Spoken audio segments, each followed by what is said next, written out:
a 10 hut. Well, that is what I like to call a tank job, Heat Nation. At ease, soldiers, as we bask in the stink that was that performance. Pure, non-competitive basketball slop filth. Tank it to perfection. Your Miami Heat lose tonight to the New York Knicks, 116-115. And just when you thought your team was going to be competitive, just when the Knicks thought they were in for a long night and they were down 12-0, all you true tankers out there, you knew exactly where we had them, right where we want them, thinking that this was actually going to be some kind of a competition, making it look good to go get the ping pong balls, to go get our prize. You honestly think Eric Spoelstra doesn't know what he's doing? You think one of the best basketball coaches of all time, a man named top 15 all time in National Basketball Association coaching, has been telling you varmints out here that something was beautiful in the struggle, and you don't think he was talking about tanking? Well, I don't know. Maybe it just doesn't get through your thick skull. Is it, soldier? Oh, you want to be selfish out there. I want wins. I want to see my team beat the Knicks. I want to see my team beat the Celtics. Well, isn't that just a dandelion sandwich of selfish? All you have to do is sit through 14 more stink burgers, and we are on the way to the beautiful thing that Eric Spoelstra was talking about. We are on our way to getting enough ping pong balls to capture the flag. And if you want to pledge allegiance to something, it's going to be the Cooper flag. But you want to sit here whining and moaning, oh, it's another loss. I can't take it anymore, Sergeant. Bullhunky. You got to be part of the beautiful struggle that Spo was talking about. And you want to know how much this man loves losing, or how much this man is committed to losing. Not that he loves losing, but he's committed to losing. He has done something that his beautiful resume has not seen in the midst of his coaching career. Never been done before in the history of Eric Spoelstra. 8 straight losses. 8 straight losses. Hasn't been done in this Heat Nation since 2007-2008 season, which of course was the last time. What? We successfully tanked it. Exactly. And in fact, this was a little nugget that was put out there by the great Eric Reed, original voice of the Miami Heat, who said, this is the first time the Miami Heat have been 10 games under 500 since February 1st, 2017. And do you know what season that was? Do you know what season that was, soldier? That was the season where your greediness got in the way of a perfectly good tank. Because you sat here and you're like, I love Dion Waiters scoring. I love this flip around the season. I love this competitive nature of this team. Didn't even make the playoffs. 41-41. 4-year contracts to a bunch of people who didn't deserve them. And guess what we didn't get? Ping pong balls. You are going to watch this team for the next dozen or so games, and you are going to watch them stink up the joint. Because that, my friends, is being a true Heat fan right now. Not this wanting my team to win nonsense. We are on our way to collect as many ping pong balls as possible. And anybody who doesn't want to be part of that is simply selfish. Grab a bottle, Jack. Soak your woes like a real soldier out there. Oh, I can't take it. Karl Anthony Towns and Mikal Bridges, they scored too many points tonight. Well, boo freaking who and la-dee-da. Guess what we're getting? More of a lottery chance. That's right. You taste that right there? That's your pain being buried, soldier. Did you not see the Miami Heat so beautifully being awful tonight that the great Tracy Morgan vomited on a court? He was so disgusted with the basketball he was watching. We are not going to deter from the plan, because the plan was, going to make this trade for Jimmy Butler, going to bring in Andrew Wiggins, who's barely on the Heat, because he's like, I don't know if I can help you guys tank, and that means, all right, then you just sit right over there, Maple Jordan, because we don't need you trying to help us win basketball games. That is ridiculous behavior. But instead, what we do have is Bam Adebayo going out there who is cooking for he's like, we got to really commit to this thing. If we're going to stink, we need to stink all the way. And so all of a sudden, we go out there and he's starting to look like December Bam Adebayo all of a sudden. Marvelous job by the Miami Heat tonight, losing this game. Absolutely top-notch performance of losing. That's what I like to see. None of this winning nonsense. Winning is for losers. That's what Spo was trying to say. When he tries to say things like beauty in the struggle, or there's something beautiful on the other side, or we got to forge on. He has sold you. All these codes have been there from your head coach and your leader who has told you to forge on, has told you there's beauty in the struggle, has told you there's going to be something beautiful on the other side. And you have taken him for a quack and a liar. And quite frankly, that just shows your lack of cajones to go out there and stomach what we need to do, which is just lose a dozen more basketball games. If we do that, who knows where the ping pong balls may drop. But it's time for your ping pong balls to drop and take some more losing, Heat Nation. Enough of the nonsense, you selfish son of a bitch. Get out there, start rooting against your team, and that is how we are going to get to the eye on the prize. You understand me? I heard a sir, yes, sir. Can I hear that a little bit louder? You understand me, Heat Nation? That's right. We are going to tank this thing all the way to the top of the draft. So you better ship up or shape out. I think I got that backwards. But backwards, shape up, ship out. Go and tell your friends who are being miserable about the losing that I don't want to hear it. We are on our way to the prize to capture the flag. Tanking it right. Tanking it with all our might. At ease, soldier. Guy just thinks it's so easy to go bury your feelings and just take losses all of a sudden. This guy is a quack. I don't know what the hell he's talking about.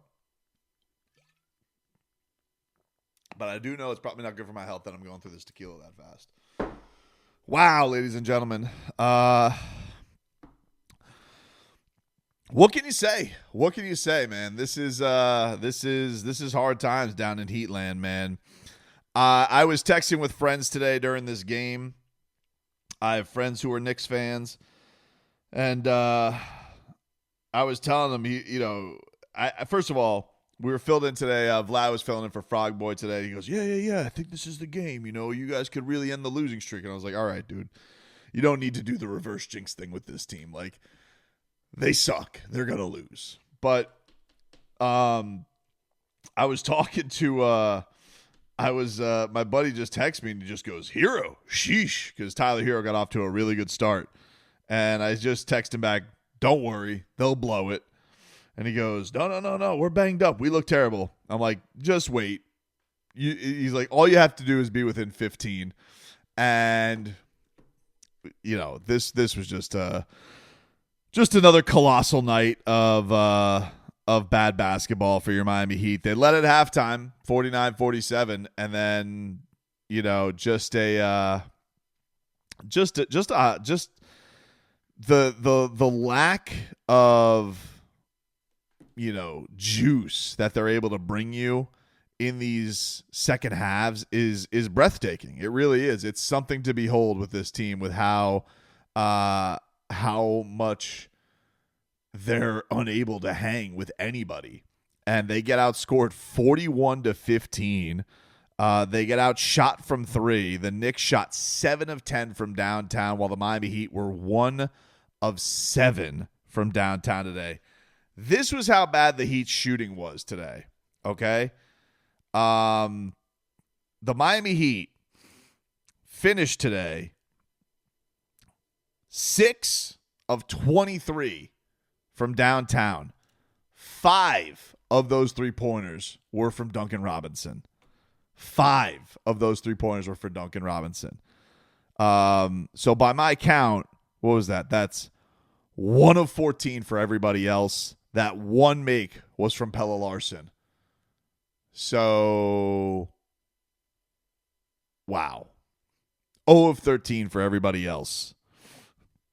That's impressively bad. Impressively bad.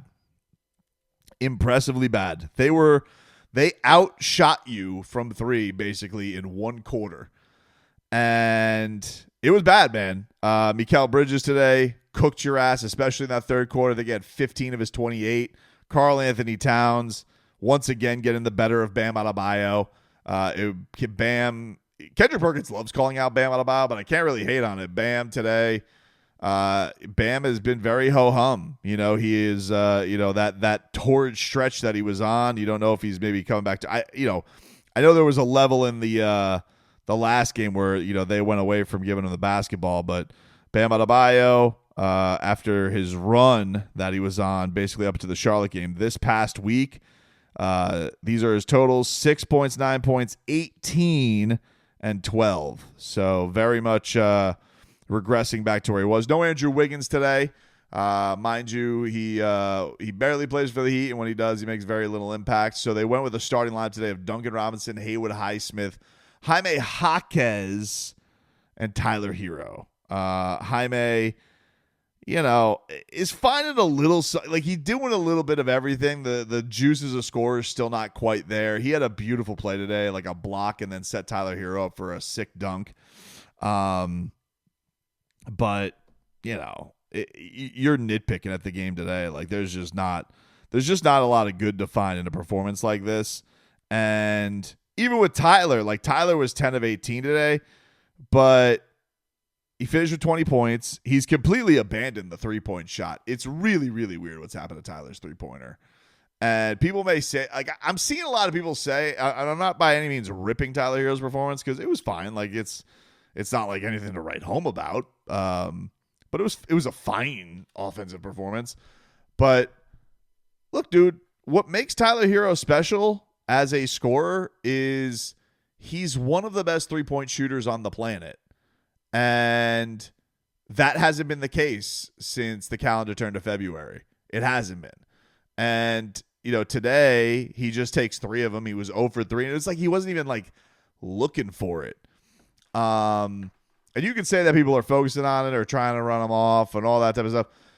Dude, he deters to that comfort zone of the floater and in the paint whenever things are going a little squirrely, and people are like applauding it like Crotty was. No disrespect, I got a lot of love for Crotty. Dude shot me with paintballs. He's the best. And I love Crotty on the broadcast.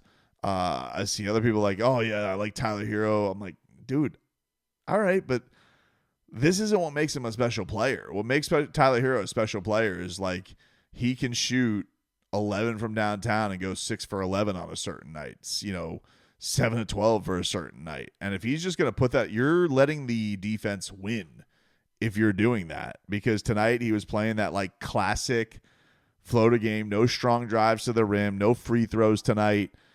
Reminded me of like any ordinary Tyler Hero night. And that's just not going to get it done. And then bam, forget it, dude. Like today got completely drubbed by Karl Anthony Towns in this game. Outperformed by him by a long shot. And 12 and 7 from your Supermax guy. Not good enough. And he's getting called out by Kendrick, but where the hell is Bam Adebayo? Fair criticism. Where the hell are you? And I got to be honest with you, dude. Like, marvelous last 5 weeks from you offensively, even though it's been the worst basketball the team's been playing. Like they showed that inside the Heat, they're going down the legacy lane of Bam Adebayo. I'm like, dude, don't promote that tonight. Like, I'm sure a lot of people put a lot of work into that, but like, are you kidding me? Like, put that one on ice until you get a win. Put on deep sea fishing instead of that. Put on the replay of the Marlins spring training. Put on anything but that right now. The guy has, this is not the time, dude. It is not the time to play things like that from a real competitive standpoint, unless you guys are into the tanking mode. I don't really know. Sergeant Tank is in. I'm sad. I'm trying to hold on. I'm holding on for dear life. I'll be boots on the ground on Wednesday. this has been been a rough one, man. It's been a rough one. Duncan Robinson, he showed up tonight. 22 points. He was 5-9. He actually had his 3-point shot going good, but that's a big time consolation prize for where Miami was at in this one. And dude, yeah, you're talking. This is the first time in Eric Spoelstra's career he's lost 8 in a row. First time that he's lost 8 in a row to be in this spot. The last Miami Heat team to lose 9 in a row. The last 9-game losing streak. You're talking like I told you guys. You're talking like there's only 2 more eras where you're talking about this. You're talking expansion Heat 88, 89, 89, 90, and you're talking 07, 08 outside of one outlier of a 12-game losing streak in 2001, 2002, which of course believe that led to, would that be the Caron Butler draft? So yeah, this is you're talking all-time bad stuff for this franchise. Eric Spoelstra has been the head coach now for a long time, and this is the first time he's lost this many games in a row. He had lost 7 in a row back-to-back years, and 6 has happened to him a few times. But 8 never touched a run like this, man. It is, for those not rooting for ping pong balls and just sitting idly by, whew, is this depressing. Got the Knicks fans chanting for PJ Tucker.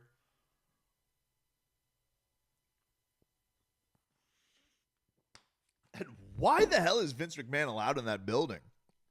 Dressed like Lucky Charms. I wore my St. Patrick's Day green to bring luck to the New York Knicks at basketball. I never saw John Cena turning heel happening, but now you've seen the Miami Heat turn heel into a bad basketball team. I don't know why I made him a monster. Well, he is a monster, but an alleged monster. Very strongly alleged monster. Do I have to say alleged monster? Whatever, dude. Vince McMahon was there, and Tracy Morgan was throwing up all over the place, and I'm sad. And that's why I have to do bits to ease my pain.